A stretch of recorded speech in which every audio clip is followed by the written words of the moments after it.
Hello everyone. For the next three lectures, we are going to focus on the topic of databases. Even if you barely use Python programming as part of your future job, it is highly likely that you will encounter some form of a database. Many of the past CS220 students have shared that the topic of databases is the most helpful topic that is covered as part of this course. I hope all of you will find this topic interesting and helpful. What exactly does a database enable us to do?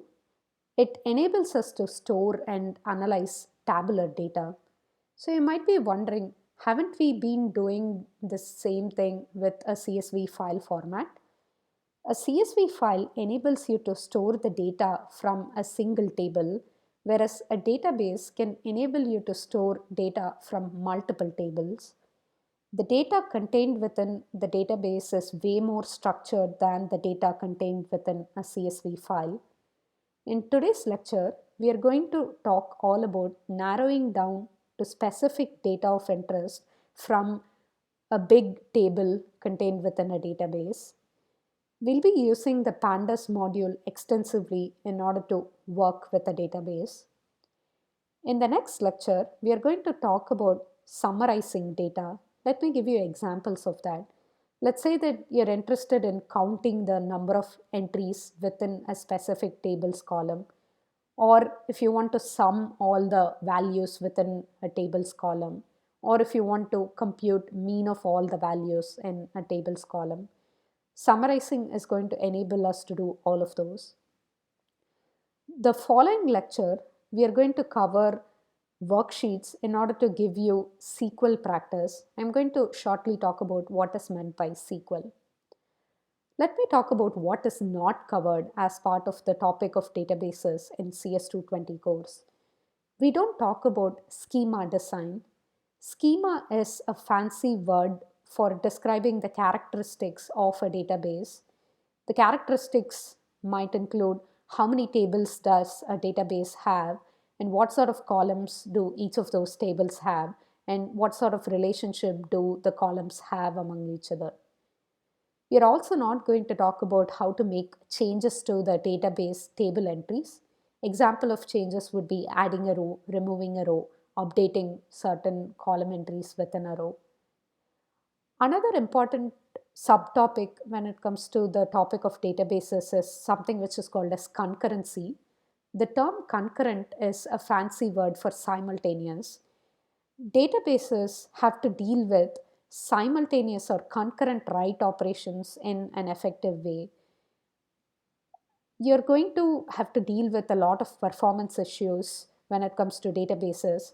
We will talk a little bit about performance, but the topic of performance is a vast topic which might take many days to cover.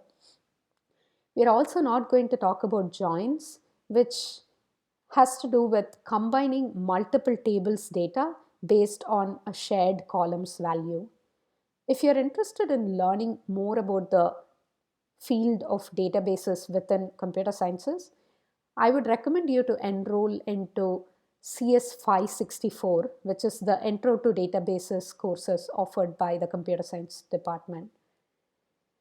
Let's talk about the progress that we have made so far in 220. We have learned two different languages. The first one is Python, which is a programming language. The second one is HTML, which is a markup language. We saw that learning a markup language is way more easier than learning a programming language. When it comes to file formats for storing data, we have learned two different formats. The first one is CSV and the second one is JSON.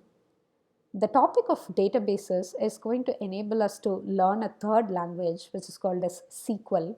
SQL is a short form for structured query language. It's an example of a query language. A query language sort of falls between a programming language and a markup language. It's not as easy as a markup language. At the same time, it's not as difficult as a programming language.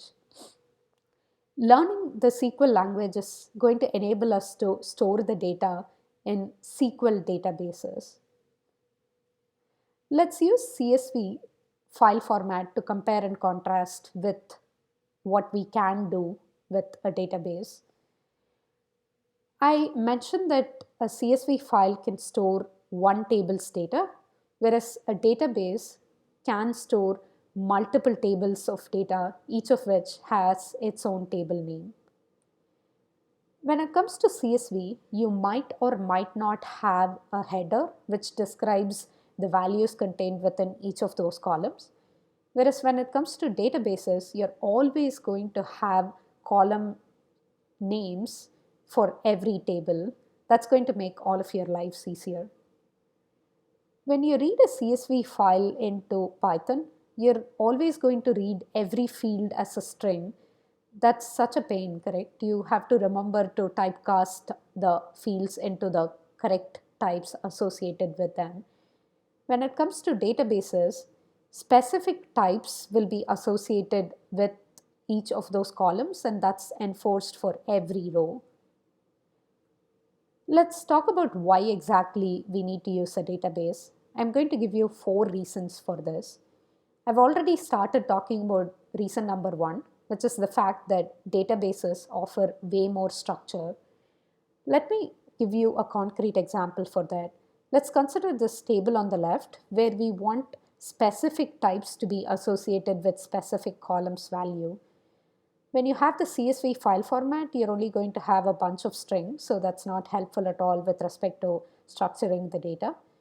Doesn't JSON file format enable you to mention specific types? It does enable you to mention specific types, but you can't really enforce those types. Let me give you a concrete example. I have a list of 3 dictionaries here.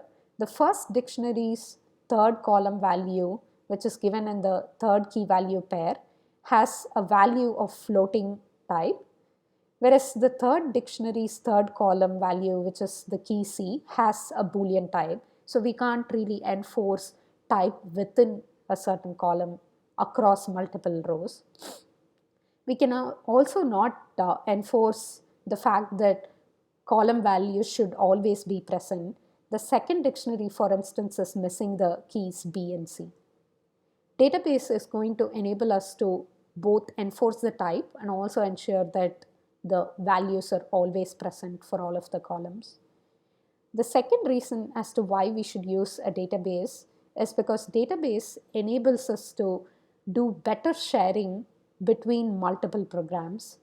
When multiple programs try to read the data from a regular file or from a database, that will always work without any issues. But when you want to write the data from 2 different programs to a regular file, you're going to have to deal with conflicts. Writing simultaneously or concurrently from multiple programs to a single database is going to be okay because databases can handle that. You're not going to get a bunch of gibberish. The database is going to resolve the conflicts for you, and then you'll see a proper merged update between both of the write operations that you're trying to do. The third reason as to why we have to use a database is because database enables us to answer queries. Query is a fancy term for question. Haven't we been answering questions for many weeks now as part of the CS220 projects that we have covered? Yes, we have been doing that. The only difference between that and a database is that a database is going to enable you to ask succinct queries. Let me give you an example. Let's say that you have to work with the movies dataset and you're trying to find the actor who appeared the most in movies. All of you know how to answer this question. You just need to iterate over all of your data and then do some computations with dictionaries and then come up with the final answer for this question. You're going to be able to ask a specific question which is formulated in the SQL query language. Q in SQL stands for query, and you can ask that query to get an easy answer to this exact same question without having to write multiple lines of code. The fourth reason for using a database is performance. We are going to learn about performance by playing a game. Let me first outline the game for you. I'm asking you 2 different questions. Question number 1 is asking how many people are 23 or younger. Question number 2 is asking how many people scored 23 or less. I'm going to show you first the age column's value in the table on the right. I want you to go ahead and pause the lecture video and use a timer to time yourself. When you're able to find the answer, just record the time it took for you to get that answer. And then I'll show you the column value for the score next. Pause the lecture video again and repeat the same for the second question. After you go through this particular exercise, I want you to pause the lecture video one final time, and I want you to leave a comment on the comment section stating which question you were able to answer faster. Right, here is the data for the age column. Pause the lecture video and try to answer question 1. Here is the data for the score column. Pause the lecture video one more time and try to answer question 2.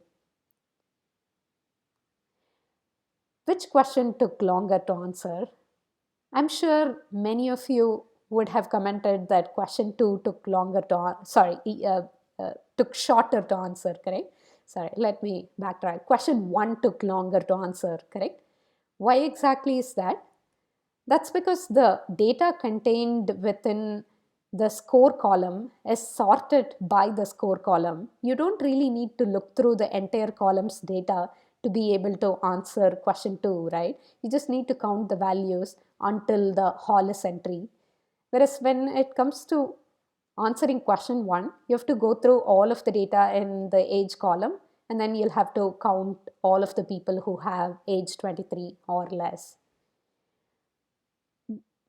When it comes to databases, you're going to be able to store your data in multiple different ways.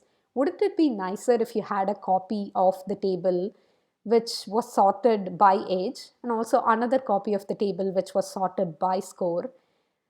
The term that is going to enable you to do this in the database is something which is called as indexing.